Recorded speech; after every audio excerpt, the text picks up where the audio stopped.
Kembali tim Jimat punya cerita. Cerita misteri bersambung. Lemah Kuburan bagian yang kelima. Ditulis Agil R. Saputra.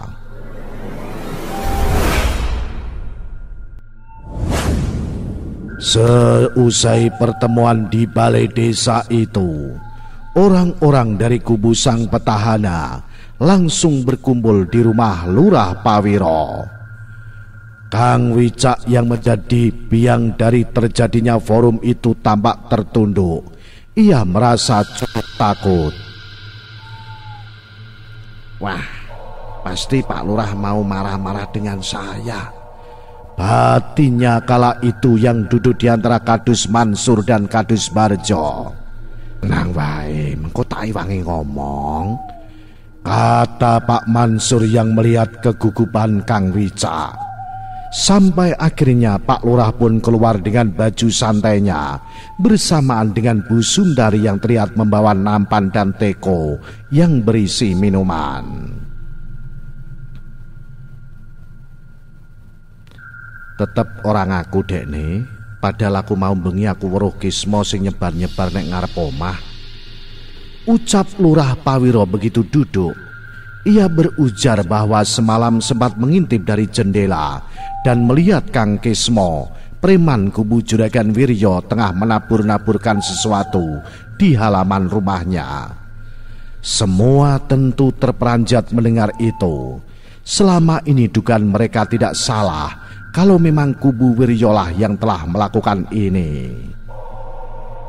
Neng kok ora dicekel wae to Mas pas kuwi, kan iso gawe bukti. Kadus Barjo yang sedikit menyayangkan, namun sepertinya Pak Lurah memiliki pertimbangan sendiri. Aku rawanin jupuk resiko.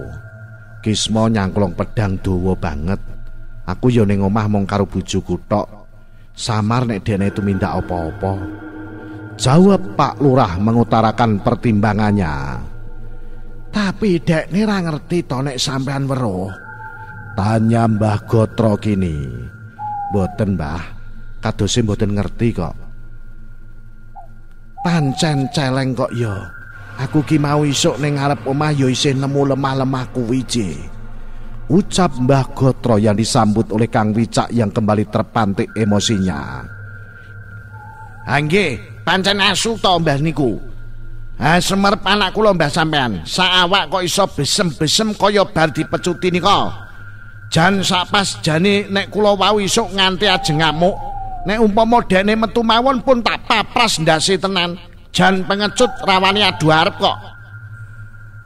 Kata Kang Wicak yang mulai kembali emosi membuat Pak Mansur yang berada di sampingnya segera memegang bahunya. Wis Kang, ora maidu pancen. Awak dhewe kabeh yo mangkel. Nanging iki kok masalahe ruwet tenan lho. Nek gelut ngono iso adu arep lah. Iki cara klenik ji. Balese yo kudu nggawa cara sing kaya ngono. Kata Pak Mansur Kadus Mekar Tengah itu menanggapi amarah Kang Wicak. Pak Lurah juga tidak menyalahkan Kang Wicak atas kejadian pagi tadi. Justru mengamuknya Kang Wicak bisa menjadi peringatan untuk kubu Juragan Wiryo agar berhati-hati terhadap kubunya. Wes, saiki sing penting golek tombo gawe anak musik, Kang.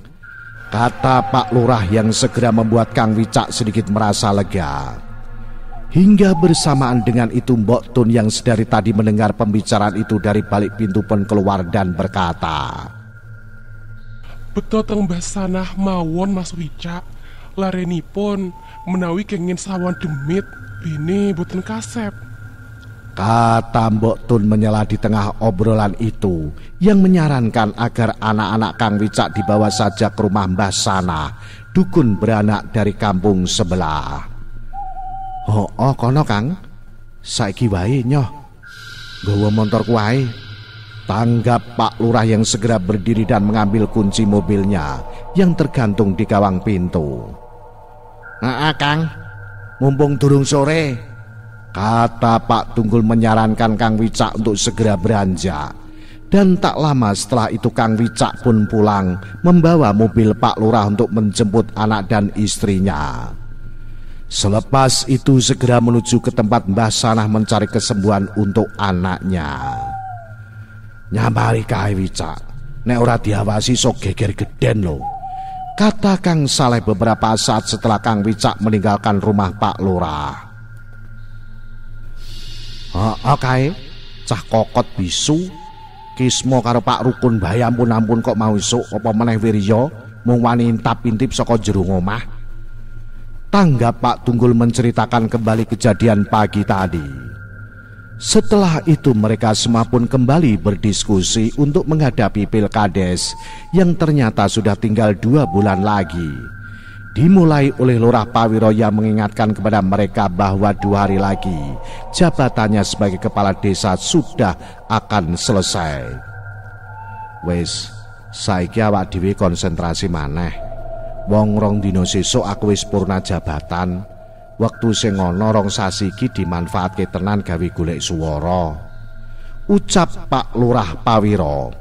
Semua orang pun kembali bersemangat mendengar ucapan Lurah Pawiro yang awalnya mereka paksa untuk maju kembali, kini mulai memperlihatkan kemauan untuk menang, bahkan setelah semua aral yang telah terjadi belakangan ini.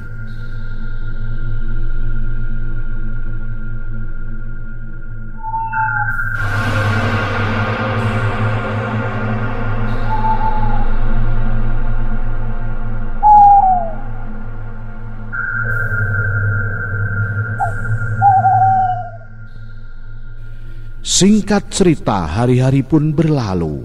Jabatan Pak Lurah juga akhirnya purna sudah dan digantikan sementara oleh Pak Carik Sukmo selaku sekretaris desa Mekarsari ini hingga nanti pemenang dari Pilkades ini dilantik. Kertas-kertas bergambar Pak Pawiro dan Juragan Wiryo juga sudah tertempel di setiap sudut desa, lengkap dengan gambar padi dan jagung sebagai simbol penanda yang mana padi untuk sang petahana Pawiro Atmojo dan jagung untuk sang penantang yaitu Juragan Wiryo.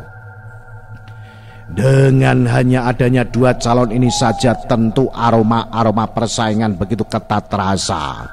Karena di kelurahan yang sebesar ini, seluruh warga Mekarsari dengan niscaya hanya akan terbagi menjadi 2 kubu yang tentu sama besarnya. Semua kemungkinan tentu bisa terjadi. Bahkan kubu Juragan Wiryo yang dikira akan gembos, nyatanya kini malah terlihat semakin banyak pendukungnya. Meski itu didominasi oleh kalangan akar rumput kelas bawah yang berhasil dibuat pragmatis oleh bantuan-bantuan sembako. Nek saiki ngono, ndi sing luwih nguntungke ya kuwi sing bakalan tak pilih. Kata itulah yang kerap diucapkan oleh Kang Kismo dan orang-orang dari kubu Juragan Wiryo ketika memberikan paket sembako kepada para warga, yang mana meski cara tersebut dinilai kurang cerdas dan elok, tapi nyatanya itu tampak berhasil. Ketika orang yang datang ke rumah Juragan Wiryo setiap malam kian terus bertambah. Sementara itu di kubu Lurah Pawiro juga tak bisa diremehkan. Rumah sang petahana itu juga tidak kalah ramainya, sampai-sampai harus mendirikan tenda karena begitu banyaknya orang-orang yang datang. Kalau soal meraup suara, di kubu Lurah Pawiro tentu lebih rapi dan berpengalaman. Yang mereka ambil adalah para tokoh-tokoh penting di setiap dusunnya, yang niscaya pasti akan mengekor dengan sendirinya. Semua kadus yang kebetulan berada di pihaknya tentu cukup menguntungkan bagi sang petahana. Dengan lobi-lobi cantiknya ke setiap tokoh sesepuh dan pemuda. Kang Saleh contohnya yang berhasil mentotalkan seluruh warga dusunnya, yaitu dusun Mekarlor untuk mendukung sang petahana. Melalui dukungan tersirat dengan hibah seperangkat gamelan kuda lumping atas permintaan dari Pak Abdullah, tokoh dan ketua kesenian di dusun itu. Itu bukanlah uang yang sedikit, tapi lewat dana tak terbatas dari Mbah Gotro, alat berhasil ratusan ribu rupiah itu tentu terwujud. Aku ki cah seni, kawit nom seneng seni apa maneh nek karo jaranan. Mekar Lor iki klak senine sing paling apik, dadi ya pancen kudu ditunjang nganggo alat sing apik. Kata Mbah Gotro saat serah terima hibah gamelan itu bersama Kang Saleh dan Pak Abdullah. Hari pun terus berlalu. Seiring dengan waktu pemilihan yang semakin dekat, pihak kubu sang petahana untuk beberapa waktu ini mulai merasa tenang karena gangguan-gangguan aneh tak lagi mereka alami. Mungkin benar kata Lurah Pawiro, mengamuknya Kang Wicak tempo hari berhasil membuat kubu Juragan Wiryo berpikir 2 kali untuk menebar-nebar tanah kuburan itu. Namun di antara keterangan itu, sebenarnya ada sesuatu hal yang belum mereka sadari dan ketahui tentang imbas dari tanah kuburan yang sudah terlanjur ditabur di depan rumah mereka. Yang mana, meski rumah itu sudah dibersihkan sampai tak bersisa, ternyata sesuatu yang telah singgah tak akan pergi begitu saja. Apalagi bila sesuatu itu sudah terlanjur masuk ke dalam ruangan, tak ada cara lain lagi untuk membuatnya pergi kecuali ritual pembersihan. Kejadian itu kembali diawali oleh Mbak Sari, putri bungsu Lurah Pawiro yang memang sengaja pulang kurang lebih 1 minggu sebelum hari pemilihan, karena telegram yang dikirim oleh Bu Sun dari ibunya sebulan lalu yang memintanya untuk turut menyokong pencalonan ayahnya ini. Mbak Sari datang bersama suami dan anaknya yang masih balita. Ia tiba di rumah cukup larut. Sambil menggendong anaknya yang sudah tertidur, ia meminta suaminya untuk menyapa dan berbasa-basi dulu kepada para tamu di depan yang malam itu tengah melekan di rumahnya. Sementara ia buru-buru mengambil anaknya untuk masuk ke dalam kamar. Pengantiah menit Rondo, kata Bu Sundari di dalam rumah menyambut kepulangan anaknya itu. Nunggu Mas Angga mulai kantor sik, Bu. Dadi mangkate rodok sore. Jawab Mbak Sari seraya menyodorkan satu tangannya untuk mencium tangan ibunya. olah ya wes, sipetnya tekan selamat. Wes dan gua mlebu, kamar wis resiki kok. Ibu tak godhog banyu sik nek menawa Angga meh adus. Kata Bu Sundari seraya mengelus pipi cucunya yang tengah berada dalam gendongan anaknya itu dan segera berjalan menuju dapur.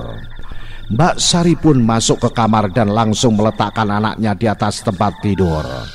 Setelah itu ia duduk di atas ranjang, sedikit menghela nafas atas lelahnya.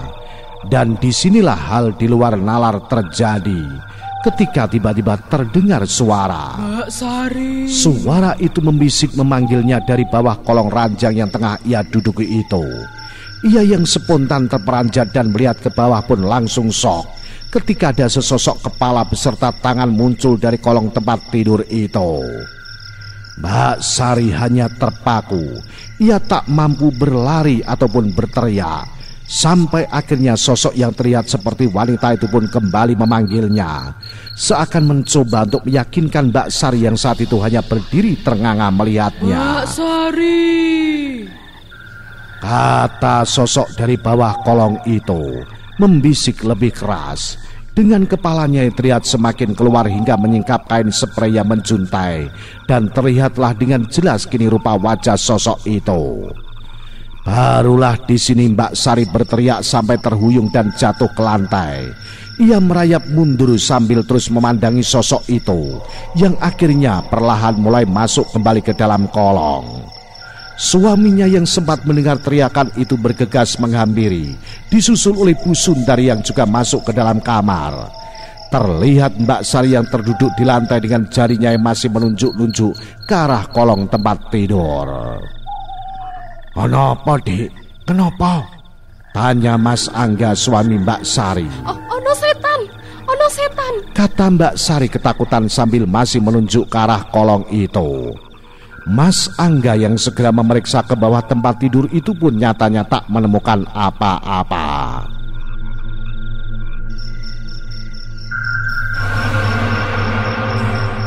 Di malam yang sama, kejadian yang tak kalah ngeri juga terjadi. Kali ini dialami Kang Saleh, si Kadus Mekar Lor sepulangnya dari rumah Lurah Pawiro. Malam itu ia diantar oleh Pak Tanggul bersamaan dengan gerimis yang sudah turun beberapa saat lalu. Sesampainya Kang Saleh di depan rumahnya, ia pun segera berlari kecil untuk memasuki rumahnya, seraya menyapa Pak Tunggul yang langsung berlalu pulang bersama sepeda motornya. Baru saja kaki Kang Saleh memijak teras rumahnya, ia seketika dibuat sedikit terkejut oleh dua anak dan istrinya yang tampak duduk ketakutan di kursi bali depan rumahnya. Astagfirullah, ngopo doneng kene? Ki wis jam 2 bengi lho. Ayo nang mlebu, kata Kang Saleh. Ajakan itu hanya dijawab dengan gelengan kepala dan raut wajah takut, membuat Kang Saleh yang mulai curiga pun menjadi mendekat dan bertanya kepada anak dan istrinya itu. Anak apa? Tanya Kang Saleh membisik. Ucap si Muslim anaknya yang paling kecil. Aja mlebu, Pak. Neng jero anak wong wedok mlaku-mlaku karo nyanyi-nyanyi, Pak. Hah? Tanggap Kang Saleh keheranan yang segera ditandaskan kembali oleh istrinya dengan mimik muka menahan tangis. Oh Pak, Muklis karo Muslim sing pertama weruh. Mula kuwi bocah-bocah langsung tak kirit metu. Jur piye iki, Pak? Jur piye? Iki mesti kirimane Wirya. Jawab istri Kang Saleh yang ternyata sudah 2 jam lebih mereka berada di luar rumah. Duh, Kang Saleh kini tampak semakin merapat setelah mendengar itu, dan seraya menenangkan anak-anak dan istrinya, ia pun pertanyakan kembali apakah mereka benar-benar yakin akan hal itu. Tenan, Pak, jawab Muklis, anak pertama Kang Saleh, yang mana bersamaan dengan itu terdengarlah suara nyanyian dari dalam rumah. Suaranya cukup nyaring, terdengar seperti gumaman tak jelas yang membuat nada-nada. Suasana tentu mendadak panik membuat mereka kini semakin saling merapat satu sama lain. Tenang, awak dhewe ndonga sak bisane, ucap Kang Saleh kepada anak dan istrinya di antara suara nyanyian itu. Dan hebatnya di sini, dalam keadaan itu Kang Saleh masih berusaha untuk menutupi ketakutannya.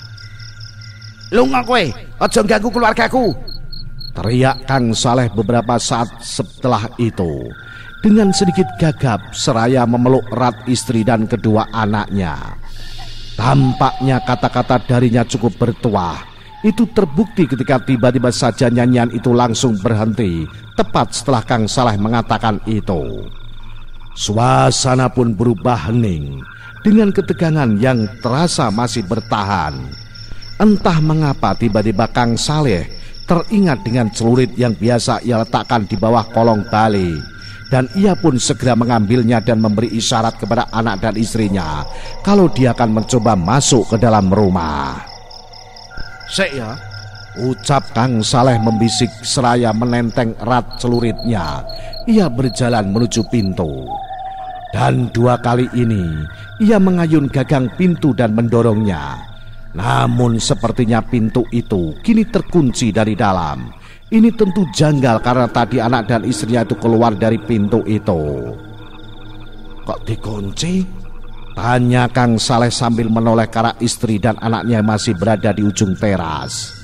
Lagi-lagi itu hanya ditanggapi dengan gelengan kepala, membuat Kang Saleh yang masih bergelut dengan aksi sehatnya itu kini memutuskan untuk memutari rumahnya.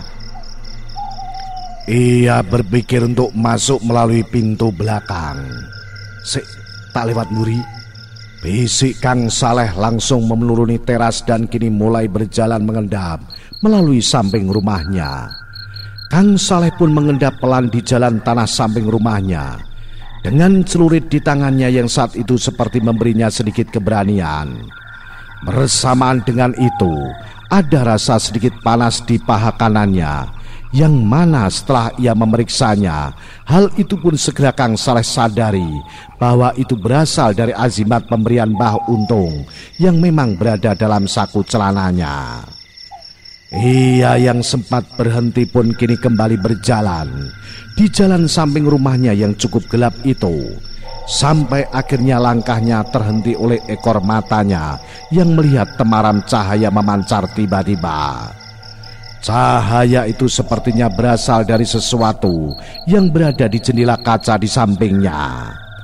Kang Saleh yang menyadari itu mendadak ciut tak berani menoleh. Bulu kuduknya berdiri dari ujung tengkuk hingga kaki. Allahu Akbar, ucapnya gagap membisik. Beberapa saat Kang Saleh berhenti dan bertahan dalam doa gugupnya.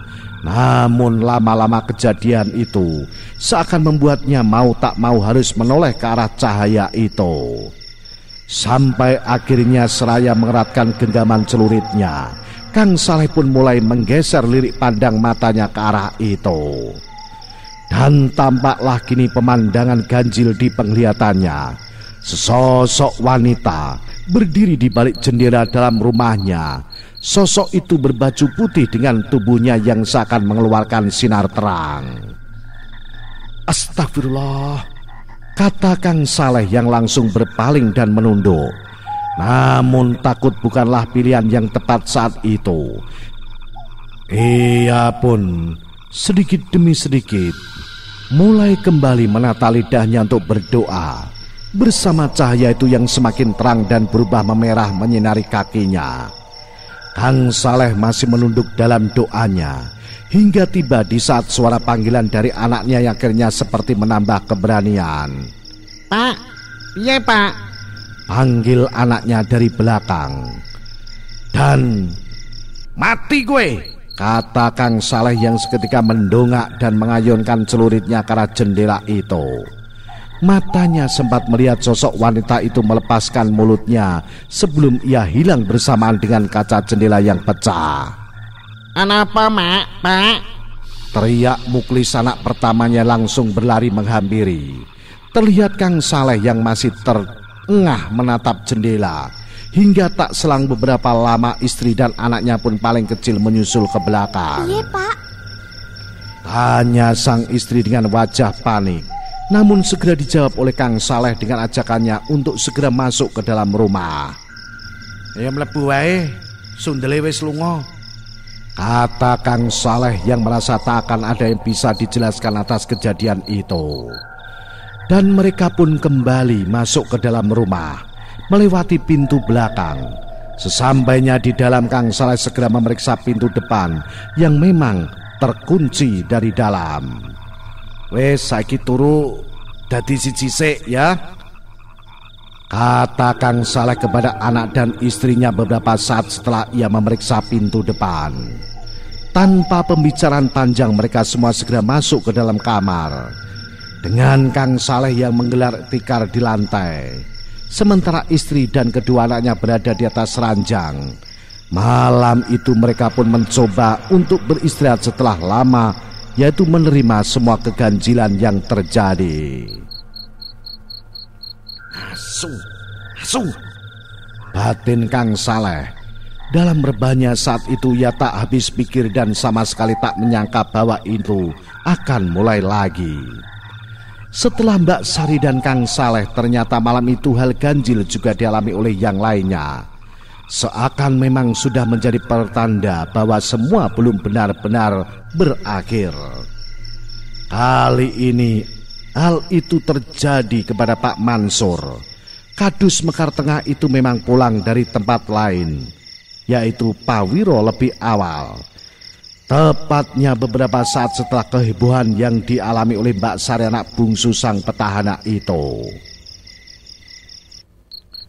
Sebenarnya yang menjadi alasan utama kenapa ia memilih untuk segera pulang bukan hanya karena kejadian Mbak Sari yang melihat lembut itu, tetapi lebih karena Kang Mansur atau Pak Mansur yang kebetulan saat itu sedang kurang enak badan, dan keadaan itu pun membuatnya merasa harus segera mengistirahatkan tubuhnya.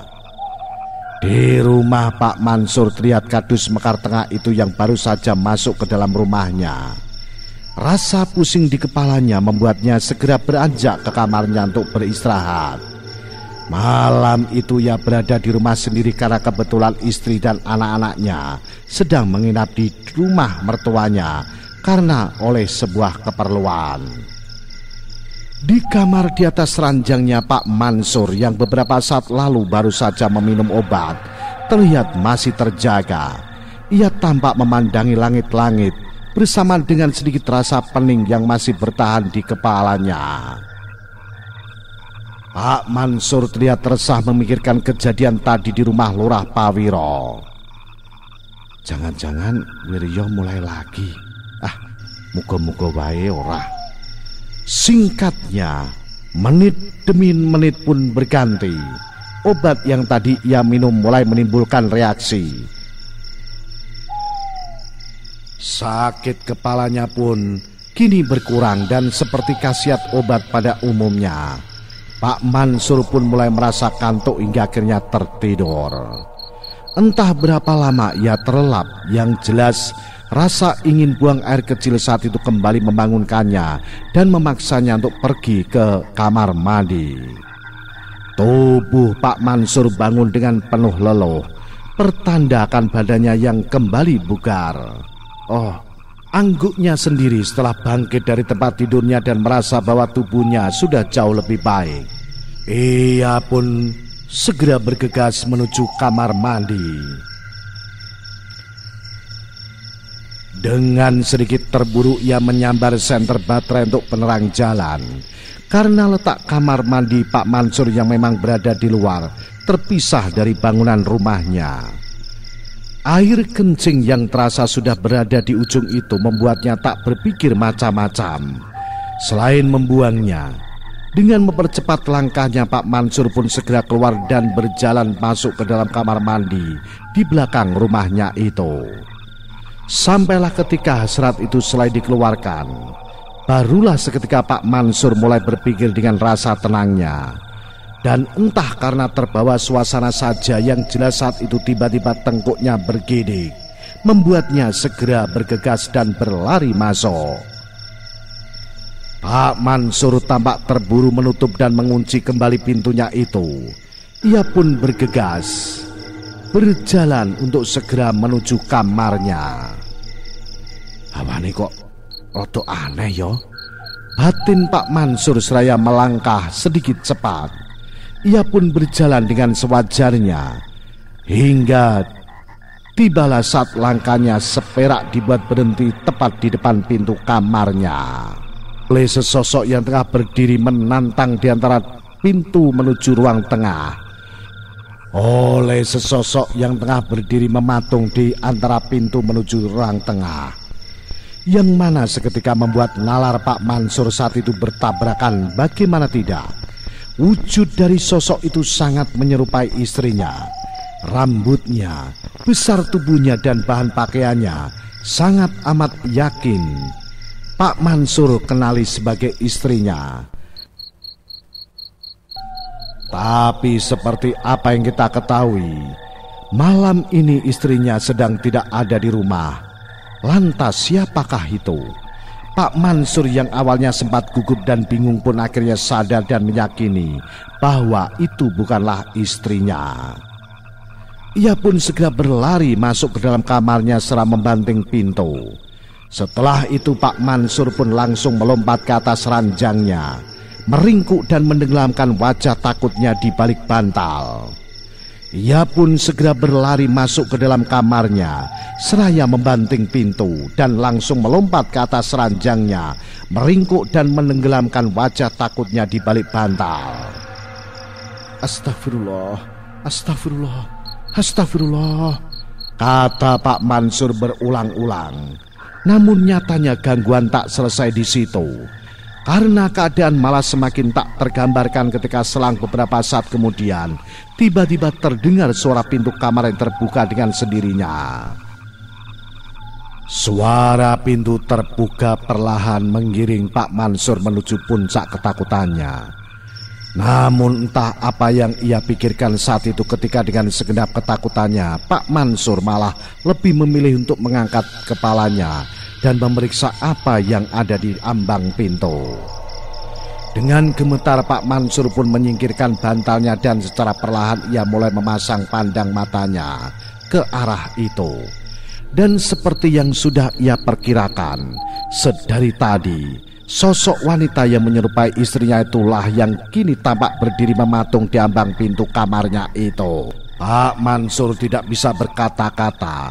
Meski sosok itu benar-benar mirip dengan istrinya, tapi ia tahu bahwa sosok yang kini tengah berdiri di ambang pintu kamarnya itu adalah lelembut yang tengah mencoba untuk menyerupai. Hingga akhirnya setelah entah berapa lama Pak Mansur bertahan menyaksikan kejanjalan itu, sosok perempuan yang menyerupai istrinya itu pun hilang setelah mengacungkan jemarinya ke arah Pak Mansur. Itulah seri yang kelima cerita misteri bersambung Lemah Kuburan. Seri selanjutnya Anda ikuti di 95 FM Istana Radio Bojonegoro. Salam Jimatres, salam satu misteri. Au.